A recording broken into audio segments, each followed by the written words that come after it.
Hello friends, welcome to our channel. Hope you are doing well. So let's start with our topic Cadbury Committee. But before starting this topic, we should know need of corporate governance.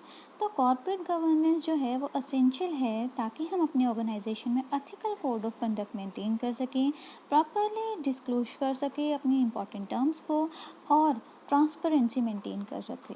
और वो बोलते हैं कि corporate governance जो है वो हमारी customers की सेटिस्फेक्शन, हमारे शेयर होल्डर की वेल्थ को मैक्सिमाइज करने के लिए भी इम्पॉर्टेंट है। So these are some reasons due to which need of corporate governance arise. पर यहाँ पर हमारे पास दो चीज़ें इम्पॉर्टेंट जो निकल के आई हैं वो है कि corporate governance is not only a reactive concept but also a proactive concept. अब रिएक्टिव और प्रोएक्टिव क्या है? रिएक्टिव का मतलब है कि जो भी मेरी ऑर्गेनाइजेशन में चल रहा है, जो भी रूल्स एंड रेगुलेशंस को हम फॉलो कर रहे हैं उसमें एक प्रॉपरली बैलेंस मेंटेन करके रखें। और प्रोएक्टिव का मतलब है कि कॉर्पोरेट एक्सीलेंस लाएं ताकि हम अपने जो स्टेक होल्डर्स हैं उनको सेटिस्फाई कर सकें, उनकी सेटिस्फेक्शन को मैक्सिमाइज कर सकें।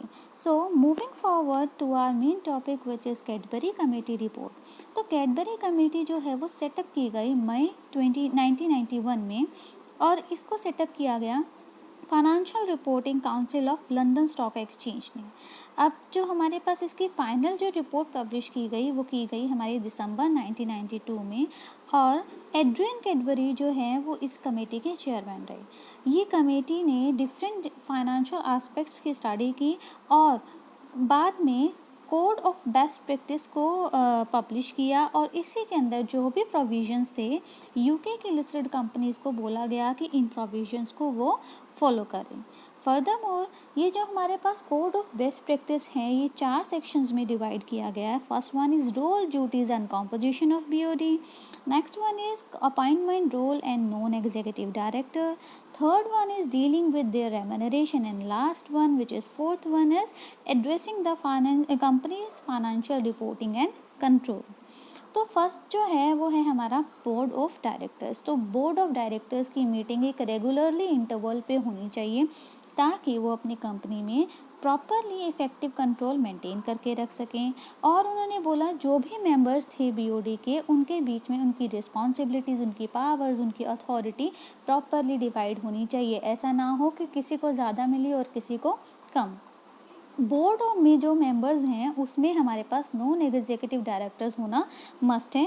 All the director should have access to the advice and service of company secretary. जो हमारे पास कंपनी के सेक्रेटरी हैं उनकी एडवाइस लेना, उनसे क्वारीज करना, उनसे सजेशंस लेने का राइट सभी के सभी मेंबर्स को होगा।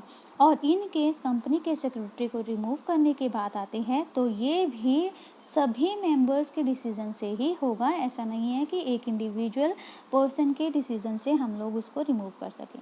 तो moving forward, role of non executive director. अब जो हमारे नॉन एग्जीक्यूटिव डायरेक्टर्स हैं वो अपने जजमेंट से डिफरेंट टॉपिक्स पे, डिफरेंट इश्यूज़ पे बात कर सकते हैं, जैसे कि स्ट्रेटजी क्या होगी, परफॉर्मेंस किस बेस पे होगी, किस बेस पे उन्हें रैंक दिया जाएगा या रेम्यूनरेशन दी जाएगी, रिसोर्सेज क्या हैं, की अपॉइंटमेंट क्या होगी, एक्सेट्रा। नेक्स्ट है आपके पास non executive director should be appointed for a specific term के लिए ही अपॉइंट होंगे नॉन एग्जीक्यूटिव डायरेक्टर। और इन केस अगर उन्हें अपॉइंटमेंट करना है या रीअपॉइंटमेंट उनकी ऑटोमेटिकली नहीं होगी। They should be select through a formal process. जो हमारे नॉन एग्जीक्यूटिव में डायरेक्टर्स के मेंबर हैं वो फॉर्मल प्रोसेस के थ्रू ही उनको सिलेक्ट किया जाएगा। Their selection and appointment should be a matter for the board as a whole. सभी के सभी मेंबर्स को डिस्कशन करके ही उनकी सिलेक्शन की जाएगी। नेक्स्ट है आपके पास एग्जीक्यूटिव डायरेक्टर्स। जो हमारे एग्जीक्यूटिव डायरेक्टर्स के मेंबर होंगे वो सिर्फ 3 साल के लिए ही अपॉइंट किए जाते हैं, इससे ज़्यादा नहीं। There should be full and clear disclosure of total directors total emoluments. उन्होंने बोला कि उसमें एम्यूलमेंट्स जो भी सैलरी होगी, प्रॉफिट होगी, जो भी उनका शेयर होगा इसका प्रॉपरली डिस्क्लोजर किया जाना चाहिए कि हमारे डायरेक्टर्स, हाईएस्ट पेड डायरेक्टर्स कौन से हैं, क्यों दिया जा रहा है, उनके परफॉर्मेंस के बेस पे दिया जा रहा है या नहीं दिया जा रहा है, इसका प्रॉपरली रेगुलरली डिस्क्लोजर किया जाना चाहिए ताकि कोई भी प्रॉब्लम ना हो ऑर्गेनाइजेशन में। Last one is their remuneration should be subjected to recommendation of remuneration committee.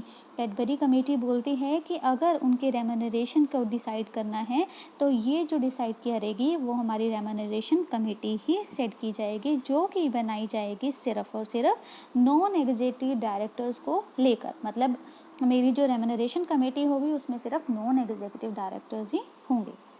Moving forward, last one is reporting and control. It's board duty to present a balanced and understandable assessment of company's position. जो हमारे members हैं board के, उनकी duty है कि वो true and fair position बताएं हमारी कंपनी की, और ऑडिटर के साथ एक प्रोफेशनल रिलेशनशिप मेंटेन करके रखें।